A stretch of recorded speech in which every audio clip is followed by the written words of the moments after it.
Boa noite e a graça e a paz do Senhor Jesus para todos os ouvintes da 87,9 FM Itabaiana.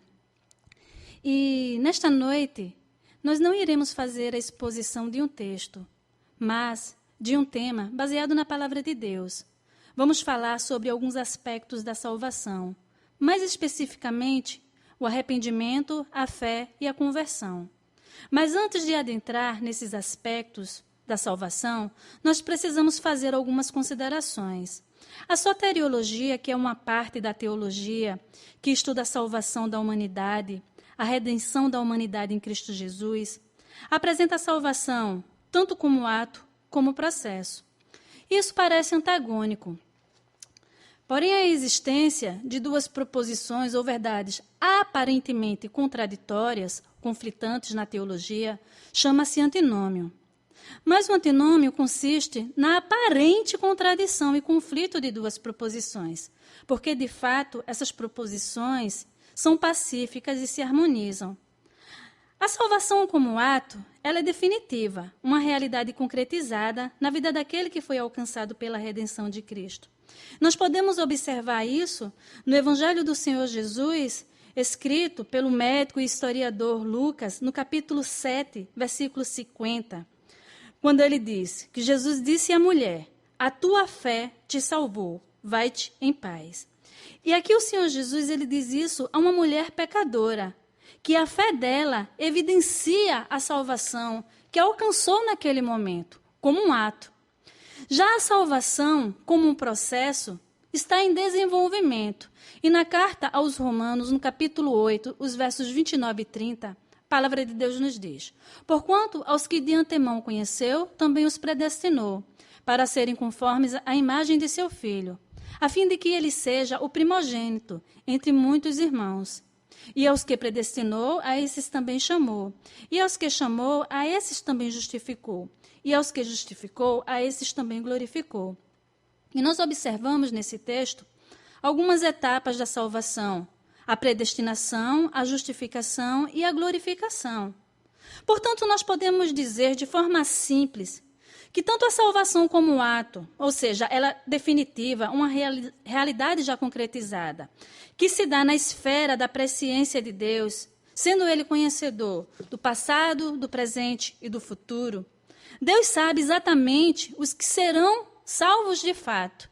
E nós podemos exemplificar isso na primeira carta do apóstolo Pedro, no capítulo 1, versos 1 e 2, quando o apóstolo Pedro, ele fala: Pedro, apóstolo de Jesus Cristo, aos eleitos que são forasteiros da dispersão no Ponto, Galácia, Capadócia, Ásia e Bitínia, eleitos segundo a presciência de Deus.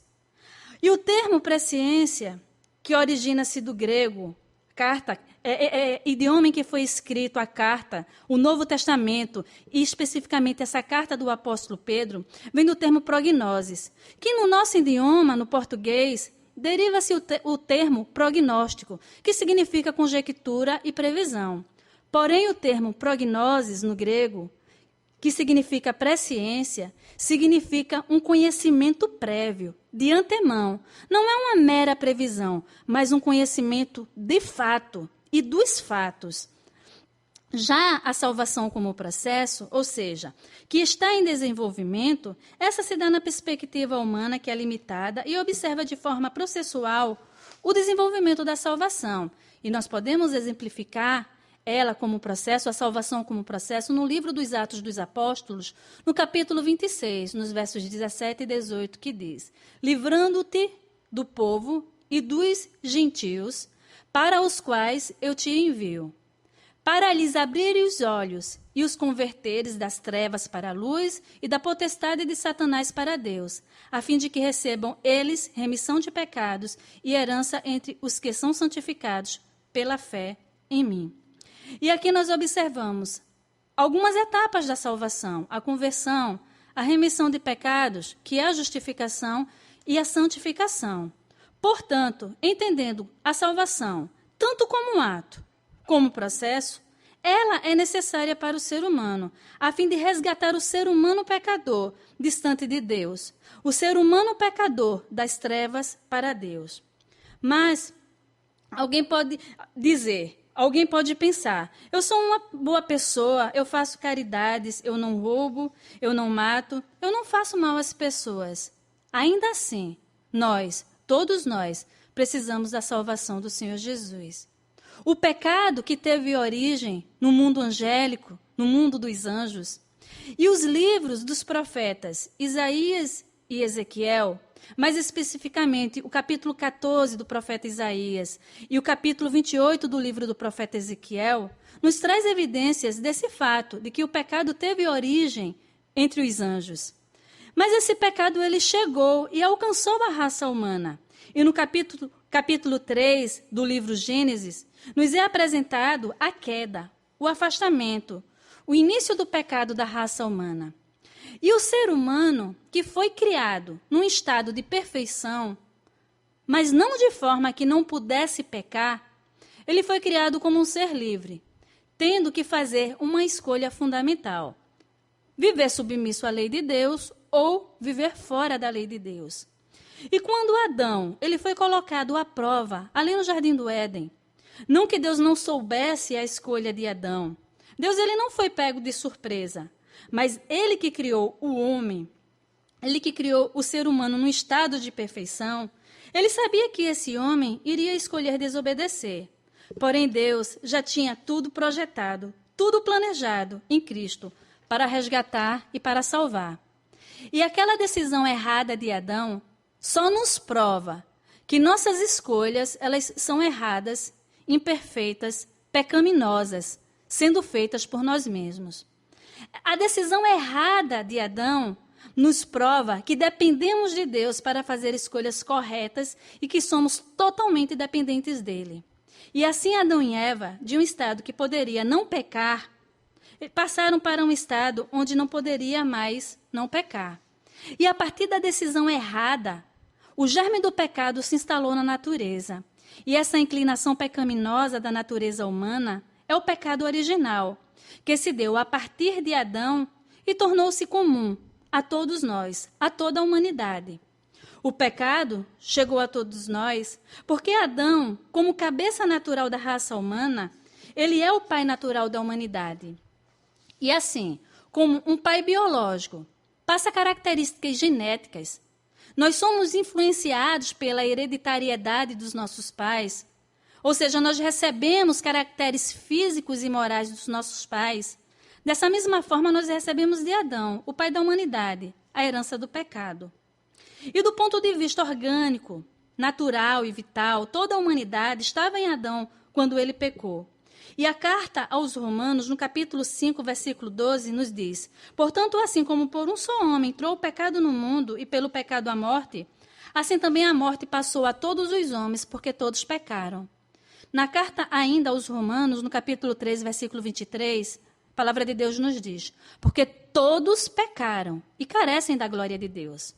Assim, entendemos que, ainda que pareçamos bonzinhos, ainda que sejamos virtuosos, somos, na verdade, pecadores que carecem de Deus e de sua salvação. Nós precisamos nos converter a Ele. Precisamos voltar para Ele. E a conversão é uma das etapas da salvação, mas ela resulta do arrependimento e da fé. E o teólogo, escritor, pastor John Stott, no seu livro A Missão Cristã no Mundo Moderno, ele diz que a equação bíblica é arrependimento mais fé igual conversão. E arrependimento e fé são exigências gêmeas do Evangelho, e as duas juntas constituem conversão. Conversão é o que acontece quando nós nos arrependemos e cremos. Portanto, vamos falar a princípio do arrependimento. Arrependimento é mudar o modo de vida em razão de uma total transformação do pensamento e de atitude quanto ao pecado e justiça. É mudar de vida, é uma mudança total, tanto na forma de pensar como na conduta. E ainda no Evangelho do Senhor Jesus, segundo o médico Lucas, no capítulo 3, versículos 7 e 8, na ocasião em que o profeta João Batista estava batizando as pessoas no Rio Jordão, essas pessoas viam a ele, a multidão, o texto diz, a partir do versículo 7 do capítulo 3, Dizia ele, pois, às multidões que saíam para serem batizadas: raça de víboras, quem vos induziu a fugir da ira vindoura? Produzi, pois, frutos dignos de arrependimento. As pessoas iam a João Batista para serem batizadas, entendendo que o batismo era meio de salvação, que aquele ritual era uma forma deles serem salvos. Mas ele disse que eles deveriam produzir frutos dignos de arrependimento. E a partir do versículo 10 ao 14, algumas pessoas, alguns grupos vieram questionar ao profeta João Batista o que seriam esses frutos dignos de arrependimento. E no versículo 10, então as multidões o interrogavam dizendo: que havemos, pois, de fazer? Respondeu-lhes: quem tiver 2 túnicas, reparta com quem não tem, e quem tiver comida, faça o mesmo.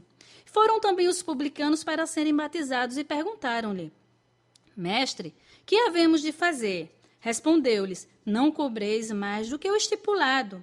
Também soldados lhe perguntaram: e nós que faremos? E ele lhes disse: a ninguém maltrateis. Não deis denúncia falsa e contentai-vos com o vosso soldo. Assim, o arrependimento, um dos estágios ou aspectos da salvação, consiste em o que antes fazia de errado passar a fazer de forma correta, de forma justa. Ajudar a quem precisa, agir com honestidade, sem sonegação ou extorsão. É ter uma mudança completa de pensamento e de atitude.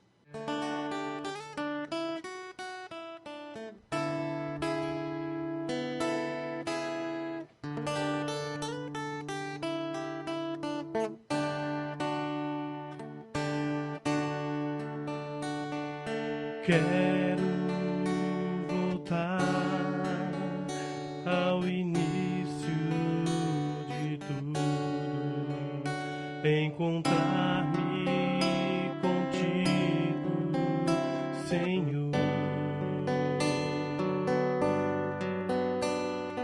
Quero rever meus conceitos e valores.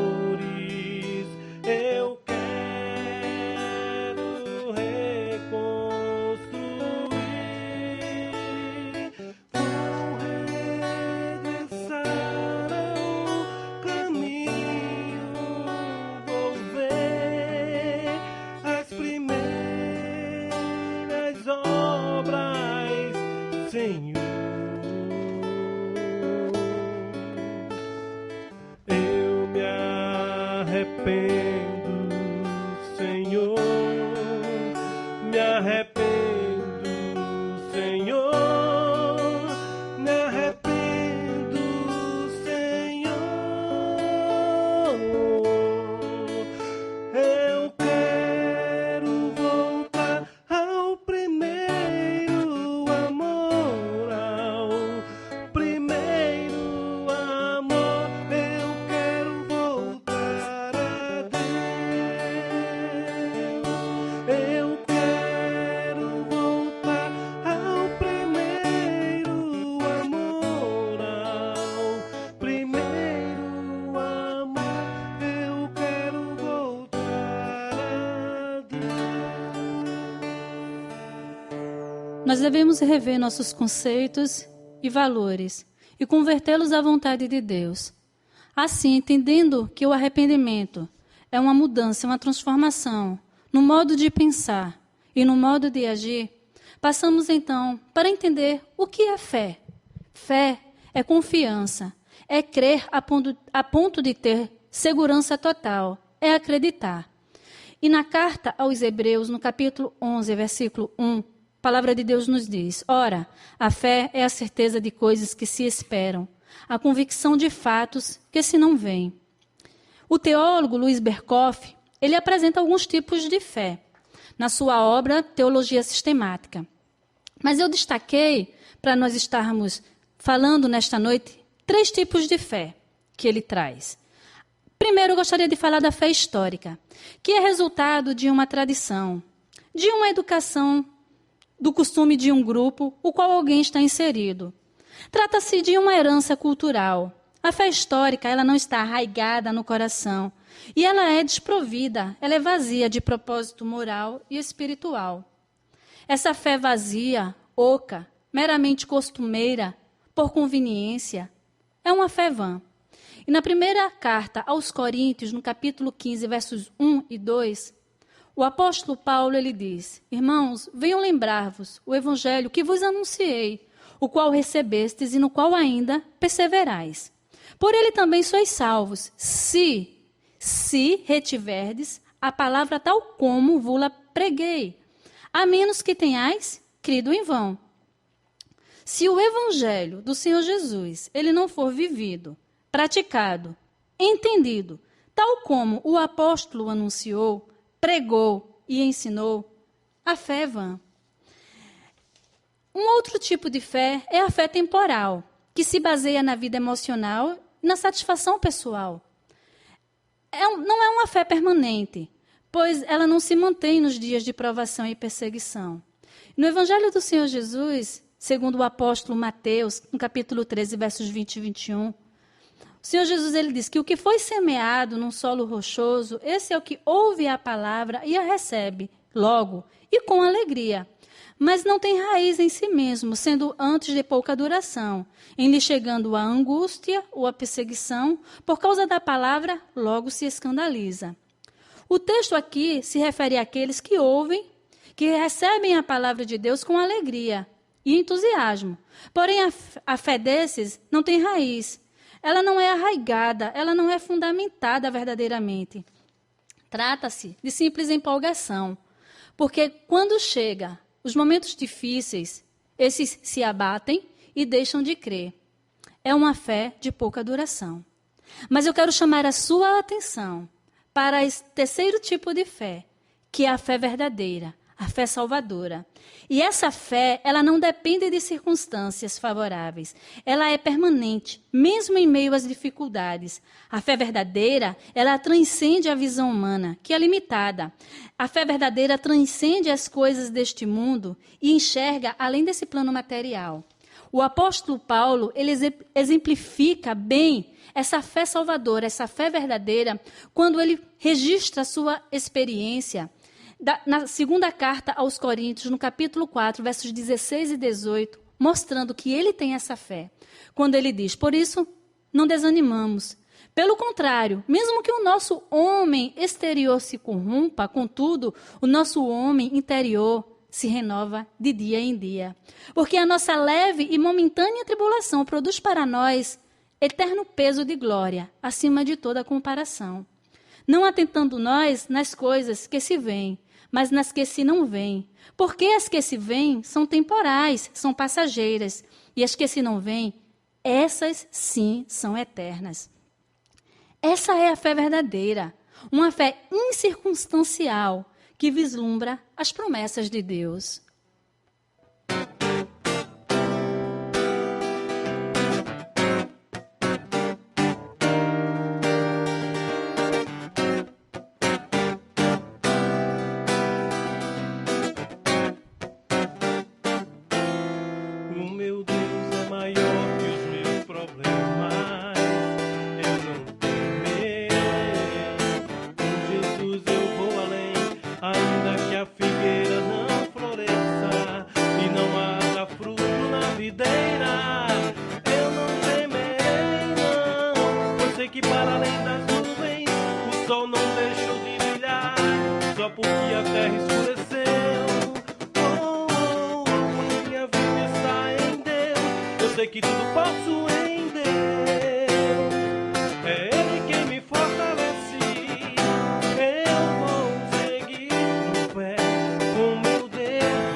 Estrelas, eu não temerei.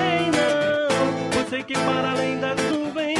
O sol não deixou de brilhar, só porque a terra escureceu. Oh, oh, a minha vida está em Deus, eu sei que tudo posso em Deus. É Ele quem me fortalece. Eu vou seguir com fé, com meu Deus eu vou para a rocha mais alta que eu sei pra onde vou, como águia vou, nas alturas sou filho de Deus. Eu vou seguir com fé, com meu Deus eu vou para a rocha mais alta que eu sei pra onde vou, como águia vou, nas alturas sou filho de Deus. Ainda que a figueira não floresça, nem haja frutos na vide, ainda que não haja o brilho das estrelas, devemos seguir com fé em Deus. Se temos a fé verdadeira, podemos dizer que ainda que em dias de disseminação de coronavírus, dias de ruas desertas, dias de isolamento social, dias de crise global, devemos seguir com fé em Deus. Portanto, arrependimento e fé são necessários para que haja conversão, que também é uma outra etapa da salvação. Conversão significa mudar de crença, passar a aceitar a crença verdadeira, a fé verdadeira, voltar-se para vir a crer. Mas a ênfase também recai sobre comportamento. Mudar a maneira de viver, com a implicação de voltar-se para Deus. Ocasionar uma mudança de atitude que seja positiva e aceitável. Portanto, nós vemos claramente que a conversão ela é resultado da fé e do arrependimento, de uma mudança de pensamento e de comportamento. Conversão também significa virar de uma direção para outra, ou retornar de um lugar para outro. O Espírito Santo, ele conduz o indivíduo que, num ato de entendimento, de compreensão, passa a viver uma vida moral e espiritual de crescimento, de maturidade e transformação à semelhança de Cristo. Uma vida convertida a Cristo resultará inevitavelmente em novas atitudes, novos conceitos, novos valores, novos princípios, novos padrões, novos pensamentos. Muitas vezes resistimos fazer essa mudança de rota. Muitas vezes resistimos à conversão a Cristo. Oh, com cego eu andei e perdido vagão, longe, longe do meu Salvador. Mas a glória desceu e seu sangue verteu pra salvar um tão pobre pecador. Foi na cruz onde um dia eu vi meus pecados castigados em Jesus. Foi ali pela fé que meus olhos abriram e agora me alegro em sua luz. Eu ouvia falar dessa graça sem par que do céu trouxe o nosso Jesus. Mas eu surdo me fiz, converter-me não quis ao Senhor que por mim morreu na cruz. Foi na cruz onde um dia eu vi meus pecados castigados em Jesus. Foi ali pela fé que meus olhos abri e agora me alegro em sua luz. Mais um dia senti meus pecados e vi sobre mim o castigo da lei. Mas depressa fugiu em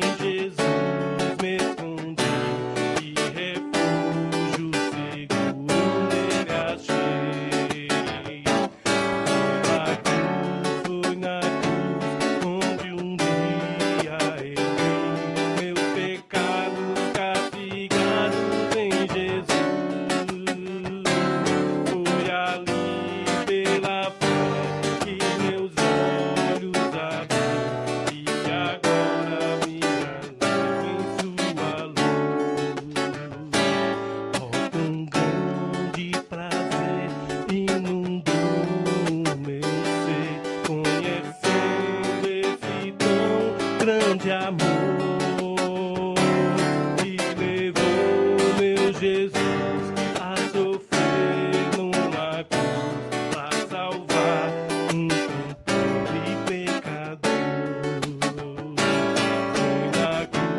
Foi na cruz onde um dia eu vi meus pecados castigados em Jesus. Foi ali pela fé que meus olhos abriram e agora me alegro em sua luz. Foi na cruz que ele, tomando sobre si as nossas culpas, nossos pecados, morreu nossa morte, pagou a nossa pena e nos concedeu a salvação. A salvação não é alcançada por nossa fé, por nosso arrependimento, por nossa conversão. A salvação, ela é dada por Cristo. E a fé, o arrependimento e a conversão são aspectos, são etapas na vida do que foi alcançado por essa salvação. Em meio a um contexto de crise, de isolamento social, disseminação viral, a humanidade precisa se converter a Deus, voltar para Deus. O sofrimento é o megafone de Deus para se fazer ouvir nesse mundo surdo. A humanidade, ela está distante de Deus, está indiferente a Deus. E todo esse caos ecoa a voz de Deus, dizendo: eu sou a salvação.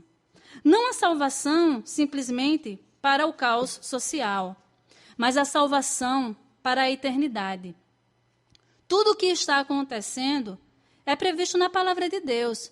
O próprio Senhor Jesus, ele fala, registrado ali no livro, no Evangelho escrito pelo apóstolo Mateus, no capítulo 24, a partir do versículo 6 ao 13, ele diz: e ouvireis de guerra e de rumores de guerra, olhai, não vos assusteis, porque é necessário que isso tudo aconteça, mas ainda não é o fim. Porquanto se levantará nação contra nação, reino contra reino, e haverá fomes e pestes e terremotos em vários lugares. Mas todas estas coisas são o princípio das dores. Então vos hão de entregar para serdes atormentados, e maltratar-vos-ão, e sereis odiados de todas as gentes por causa do meu nome.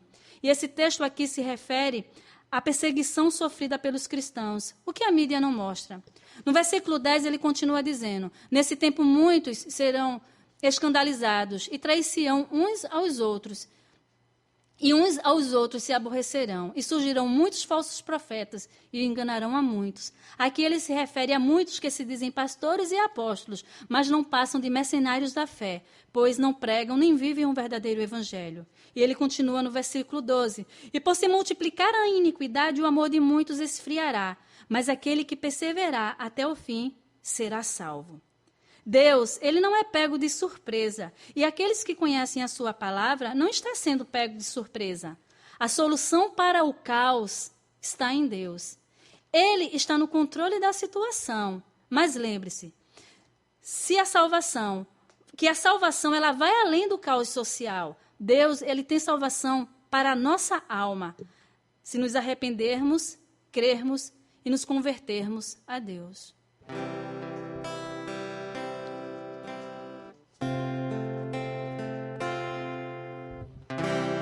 Nesses dias de desespero,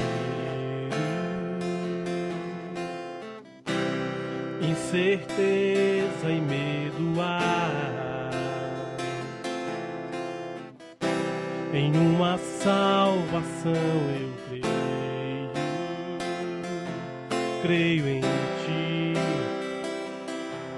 creio em ti, acredito em Jesus Cristo, acredito em Deus o Pai, acredito no Santo Espírito que nos dá nova atrás, acredito na cruz de Cristo que a morte enfim venceu, acredito que ressurreto muito em breve voltará, que nossa fé não seja um hino, apenas notas em canções,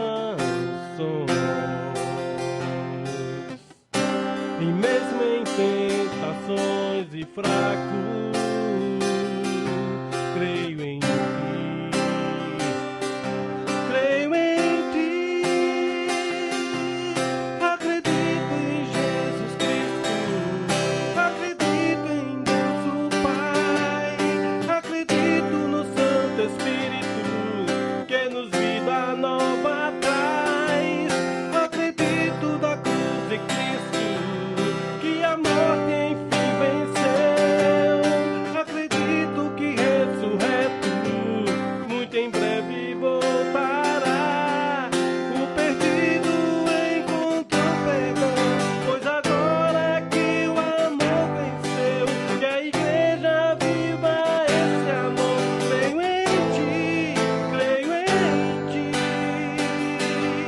e as cadeias não prevalecerão, pois o véu rasgou e veio ao chão, teu amor não voltará em vão. Creio em ti,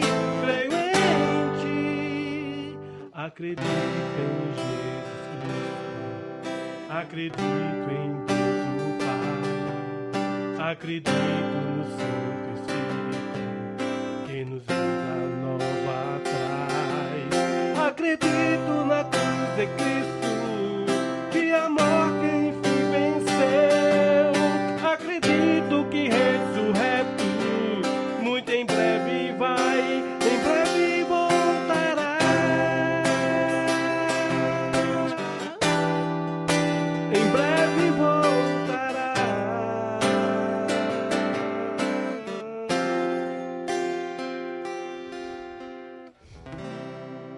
Deus, Ele tem salvação para as nossas vidas. Precisamos nos arrepender, crer e converter as nossas vidas para Ele. Que Deus abençoe a todos os ouvintes da 87,9 FM Itabaiana.